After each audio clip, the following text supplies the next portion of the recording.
Halo guys, assalamualaikum warahmatullahi wabarakatuh. Balik lagi di Momen Cepet Channel.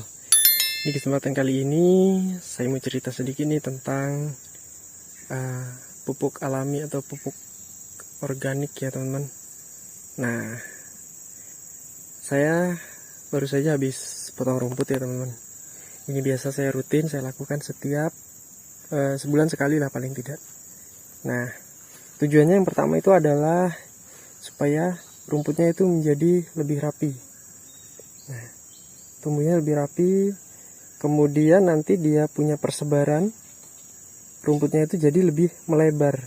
Kalau kita sering potong menggunakan mesin rumput ini teman-teman, saya menggunakan mesin rumput steel ya. Nah, dan juga yang terpenting adalah ketika setelah kita memotong ini rumputnya itu kita langsung garuk seperti itu. Nah, keterkaitannya dengan kompos adalah ini teman-teman. Nah, ini hasil yang kemarin habis potong rumput di depan sebanyak ini. Meskipun nanti ketika dia sudah melewati proses fermentasi secara alami, jadi kita tidak bantu apa-apa, dia akan kempes sendiri, ya, kempes sendiri. Kemudian dia lama-lama akan hitam. Dan proses pembusukannya kalau rumput jenis seperti ini tuh lebih cepat ya teman-teman. Jadi lebih mudah hancur dia, meskipun kita tidak pakai dekomposer seperti M4 seperti itu. Nah, ini baru saja saya kumpulin nih, sudah saya kumpulin. Nah, ini pola seperti ini tuh saya dulunya sering lihat di perusahaan perusahaan besar yang dia mengelola punya taman ataupun wilayah di kantor perusahaannya tersebut ya. Itu dia memang ada job desk-nya sendiri untuk tukang membersihkan rumput, dan itu ternyata rumputnya itu dibersihkan pakai garukan itu ya, garukan plastik, kemudian dimasukkan karung.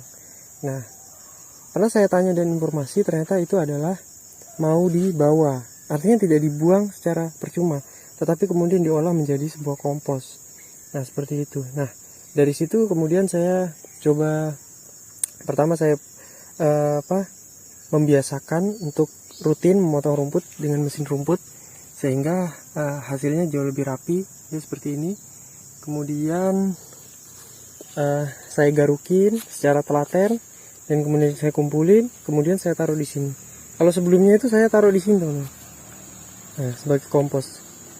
Nah, sebagai buktinya kan ini tanaman gundur ini kan dia tumbuh secara alami dan tidak memakai pupuk apapun.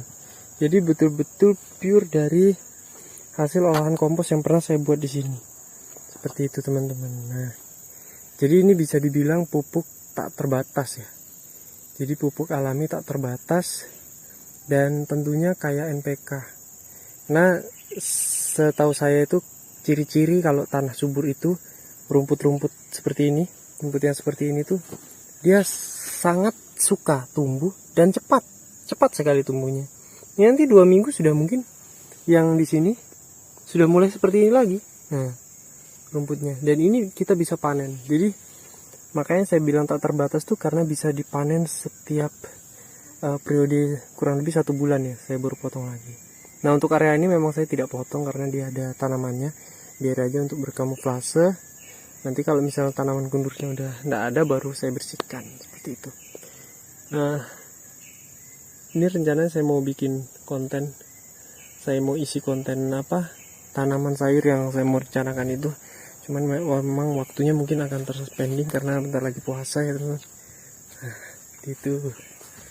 Jadi itu sedikit cerita pada pagi hari ini ya, dengan cuaca yang cerah. Saya tidak menoreh hari ini karena saya masih mau menunggu nimbang ya, jadi belum nimbang. Jadi pohon karetnya saya mau istirahatkan dulu supaya dia juga bisa istirahat, memproduksi getahnya lagi ya, memproduksi daunnya lagi. Nah, mungkin habis lebaran nanti baru saya sadap kembali. Nah, saya mau fokus ini X bekas kandang kambing juga pelan-pelan kita mau rombak jadi tempat asik buat nongkrong lah, kayak gitulah ceritanya. So, kayak gitu aja guys cerita pagi ini. Saya mau melanjutkan, mau ngambilin itu tumpukan-tumpukan itu kemudian kita tumpuk di sini. Apakah berbahaya kita tumpuk di sini? Tidak, teman-teman. Ini dulu daunnya sangat kering sekali. Sekarang dia daunnya udah mulai cabangnya udah mulai tumbuh banyak tuh ya. Nah, jadi memang rumput ini berbeda dengan kohe ya. Kohe yang baru matang itu dia sifatnya panas, tapi kalau tanaman seperti ini tuh terbukti aman karena udah ini, kalau saya garuk di bawah itu sudah jadi hitam, di bagian bawahnya itu udah komposnya udah jadi seperti itu, teman-teman. Oke, saya mau melanjutkan aktivitas lagi. Jangan lupa like, comment, dan subscribe. Mau coba channel. Assalamualaikum warahmatullahi wabarakatuh.